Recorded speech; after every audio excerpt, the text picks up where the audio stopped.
The fastest accelerating production Škoda to date, the new RS version of the Elroq, which on its own has been a really big success for Škoda so far. It's been the best-selling electric car in Europe in April just gone, and there's been lots and lots of orders for this car. So far so good. But what's it like with 335 brake horsepower with two motors on an all-wheel drive version? And is it sporty enough in 2025? Because we've got lots of competition now in this kind of hot EV segment, the Alpine version, the Renault 5. There's lots of interesting cars now coming on stream. So let's find out in this video how the Škoda fits in. Welcome to Nobby On Cars.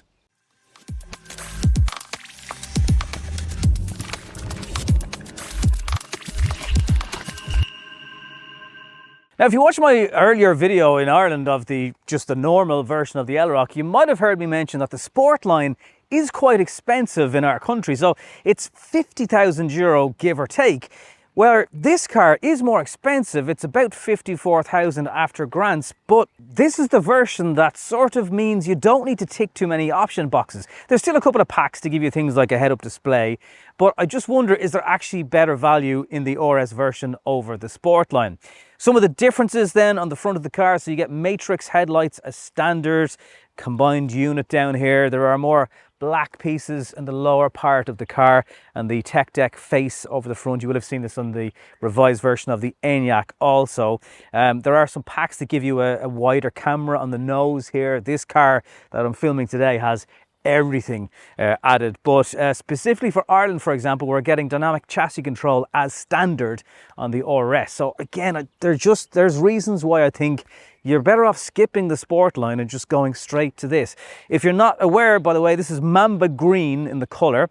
There is a matte gray that you can get in the Elroq RS. At the time of filming, it's not available in Ireland, and here's why. You have to get an additional pack to go with that color, and it means it goes beyond the grant threshold. So it essentially ends up being an €8,000 more expensive car to get a little bit more tech and a matte grey colour. And Skoda Ireland just don't think people are going to want to spend that extra money. So Mamba Green is probably the one to get if you want to stand out. Some of the details on the side of the Elroq RS. This car is on the 21-inch alloys. These will be optional. There's black 20-inch rims on the Irish cars as standard. If you don't like a black alloy wheel, that's a reason to go for the 21s. But what is the car like on 21-inch alloys when it comes to the ride? I'll explain that very, very soon. Black mirror housing, roof rails, bit of the trim around the mirrors and the windows, giving that black RS finish also. Familiar light cutting. Unlike the Ioniq RS, which is mainly body coloured with black high gloss, the Elroq version gets harder plastic down here, but you do still get the reflective light strip, and actually that looks very well on the matte grey finish. I just shot a car on the motorway today on my phone, just showing you the footage of that now, and you'll see it kind of breaks it up nicely. The battery size on the RS is actually slightly bigger than the standard car on the long range battery. So 84 kilowatt hour, that's gross, 79 net usable. It's also the fastest charging speed currently available in any Škoda car, so 185 kilowatt DC charging. That means you should be able to get from 10 to 80% in about 26 minutes, and there's a range of officially almost 550 kilometers out of this car. So less stopping time, I suppose. Just to cover some of the practical stuff then, still a 470 litre boot. All our luggage in here today, giving you an idea of the space. This is part of a pack on some cars, but again, you'll get it on the Elroq. It's just a handy net underneath the parcel shelf for storing your Type 2 cable. And it is very handy because this car, as I'm sure you know, doesn't have a frunk to store those cables. And you might remember as well, if you saw my previous video, I just really like this kind of shelving unit. It's like someone from Škoda went to IKEA, brought some bits back and said, let's put it into the sides of the car. And just if you're, extra storage space, it always comes in handy when you're trying to do things. I did notice in the last video as well, the rubber handle that you so often got in a Škoda was removed. So I think the accountants have been at it again. Unlike this car, because you have the electric release, in the non-electric boot, there's a little handle just up here. But it kind of defeats the purpose, because if you need the extra height from the handle, that's obviously not here, it might be harder to reach that thing. Again, accountants, stop getting involved in cars, please. The Elroq has pretty much best in class foot and knee space and just general floor space in this segment of car. I've even recently had a look at the MG S5 and it's close but not quite as good. So there's piping on the back. It's in Mamba Green. If you have the colour of this Enyaq, on the outside it will match, but you'll still get Mamba Green piping no matter what colour you go. The velvet red colour is also available, as is the race blue, which are some very familiar Škoda colours at this stage. Isofix on both sides. If you're not using the middle seat, you get an armrest with some cup holders, and you also get access to the rear of the car. Climate control in this high spec version of the car, but you will get that on all trim versions of the RS in Ireland, and there's some USB-C charging down below also. And we've seen these before in things like the Kodiaq and the Enyaq, but there's also sun protection blinds for the kids, and they are factory built and finish the car nicely. You will notice that the tops of the rear doors are hard plastic and they're softer in the front, but the VW group are doing that in lots of cars, including Audi and the new Volkswagen Tayron. Key differences in the RS version then over some of the other models of Elroq. Obviously there's the green stitching throughout the cabin, the carbon fibre effect. There's lots of suede splashed all over the interior, and it feels nicely put together, no squeaks or rattles. Yeah, there's a little bit of cheaper plastic down here, but I think overall you're going to like it. This car has the optional head-up display. You get paddles on this three-spoke steering wheel with the RS lettering on the bottom, and paddles basically allowing you to control the regen manually if you want to do that. There is an automatic version that works away in the background. There isn't one pedal driving, still not a thing in the VW group cars. I'm sure we will see it down the road. You get these very wide back RS seats. You can get massaging seats, electrically adjustable seats if you want. Front and passenger and driver electric seats. There's part of another pack that you can get, but maybe your passenger can work it out themselves. One wireless charging pad and all the physical buttons you need down here to bring you to the shortcuts like the climate control and your mode selection, which is where you can manipulate the dynamic chassis control. So you hit the individual button, you go into this setting here, and you can adjust it. And basically, it's so good. And to get on the car is standard. To adjust it, you slide all the way here for really comfortable setting, but it's quite floaty. And then if you're having a bit of a spirited drive, you can whack it into sport or beyond. I don't know, it's an extra sport, and it does firm up. But again, that's probably from a normal upwards, I think, is where the sweet spot is in the car. I have tried it beyond comfort, and it's just a bit too floaty for the car because you've got a lot of power going to both front and rear axles. You kind of want the suspension to be able to cope with it as well, and it does it very well. It's very comfortable. You've obviously got to go way back in Škoda history to start with the RS, and it's interesting seeing the different figures. The Octavia has sold over 350,000 RS versions. The Kodiaq has sold over 40,000, and the newest version, I suppose, before this is the Enyaq RS in normal and coupe mode, and that's sold just over 20,000 units. So there is definitely an appetite for these RS versions of the cars, and whether it's just to have all the toys or the fancier colour or the extra power, I mean, this is going to give you more towing and better grip. So there are, as I said, lots of positives as to why you would go for the RS, particularly when the walk in Ireland is, give or take, maybe not even €4,000.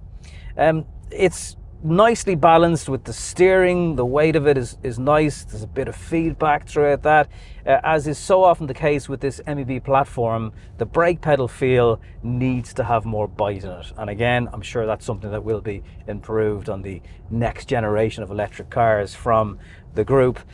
When you accelerate hard, there's not a huge amount of pitch on the vehicle, so it doesn't, it pushes you into the back of your seat, but doesn't throw yourself the nose of the car up. Same under harder braking, so it's got a nice balance to it. As I said, I think you will certainly use normal and upwards for the dynamic chassis control slider, because it gets a little bit too soft otherwise. In many other ways then, it drives like an X version of an Enyaq or a four-wheel drive version of an Elroq. There's just a bit more power. As you look around you, it's nearly more for me about the aesthetics of the car, how the interior is compared to lesser versions of it. There's no different noise. There's no, huge change in how the car feels. It's very, very predictable, which in one sense is a good thing, but if you really push it to the limit, it's not stepping out, it's just getting on with the job. So, you know, it's a performance version of a car that shouldn't get you into any levels of trouble, but the theatrics of maybe the Alpine A290, which is not a comparable car, but just in terms of how they've been able to make that car feel. If you're buying an RS for, you know, a hugely different experience, I think you'll be a little bit underwhelmed. So I guess what I'm saying is, if you look at it as, look, the aesthetics are going to be great, you're going to get the more exclusive colour in the car, and yes, loads of straight line power and grip, and look, it is still good in the handling stakes also. I just wish it just had a bit more of a party piece going on. Maybe some lap timers, just a few extra bits to justify that RS thing, because I think the more time goes by, and it's happening quickly, you know, it's going to be soon enough we're going to see an ID2 and possibly a GTI version of that car. We will have to see some version of a Golf GTI as well, and looking at what Hyundai have done, what Renault have done, or maybe Alpine is a better way of describing it, it shows you it can be done, but VW Group are going to have to keep up. And I just think the expectations of this type of customer is going to quickly go, but I can get it in this car, and why can't I get it in my RS? Hope that kind of makes sense is what I'm trying to say. Fuel efficiency for the power and an all-wheel drive car, I don't think it's too bad. It's not particularly warm here today. North of Prague, it's somewhere between 13 and 15 degrees, and we're getting a consistent 19.9 kilowatt hours per 100 kilometers. We can even call it 20 if you like. And a normal Elroq, you'll probably see around 16, 17 kilowatt hours. So not as efficient, but you know, not bad. And you do have that faster charging if you're on the move. Just to briefly mention, and it's worth checking out online, you'll see more about it on skoda.ie, the power pass that you can get. So Skoda have now done a deal with Ionity, and if you're willing to pay a monthly fee, it starts at $5.99, it can go up to 12 and beyond. You will get 50 cents a kilowatt hour at the faster Ionity charging stations. The Power Pass will also work with other brands. They'll be slightly more expensive, and they don't really have as much of a deal arranged compared to with Ionity. But again, if you're someone who's doing lots of cross-country driving, it would definitely be worth having a look at saving yourself on the unit rate you're paying for the power in your car. So, yeah, plenty of power in the RS. It will pin you to the back of your seat with 335 brake horsepower, 5.4 seconds to 60 or 100 kilometers an hour if that's your thing. So think of the Enyaq RS, just a slightly not as big version. I mentioned some parts on the car that you now get on the Enyaq and you don't on this, and vice versa. So I should point out that the Enyaq has lost the RS lettering on the front wing, but you do get it in the Elroq. In summary, I mean, I think what you get for the package is pretty good when you compare it to the Sportline version. Let's not forget that the Elroq also starts from mid-30s in Ireland if you don't want the RS version of the car. But you're getting all-wheel drive, you're getting the fastest charging speed, you're getting things like matrix headlights and dynamic chassis control as standard. That is all very positive. It's quick in a straight line, it's got lots of grip. What I suppose I feel the car is lacking a little bit is just that rawness that we're now starting to see coming into some electric cars on the market. And yes, the Ioniq 5N, for example, is the car that everyone wants to benchmark off because that is a bonkers car. But I'd like some gear change sounds. I'd like it to just go a little bit more. You know, apart from the size, there's not a huge amount that this car does that's different to the Enyaq RS that has just been revised and obviously is out quite a few years. So it's good enough for now, but I think Škoda RS need to now push it on a little bit more and make it a little bit more special to really kind of capture someone who wants a hot version of a production EV. So let me know what you think in the comments down below. Thank you very much for coming with me this far in the video today. If you want to like it and subscribe to the channel, I personally really appreciate it, and I'll see you next time.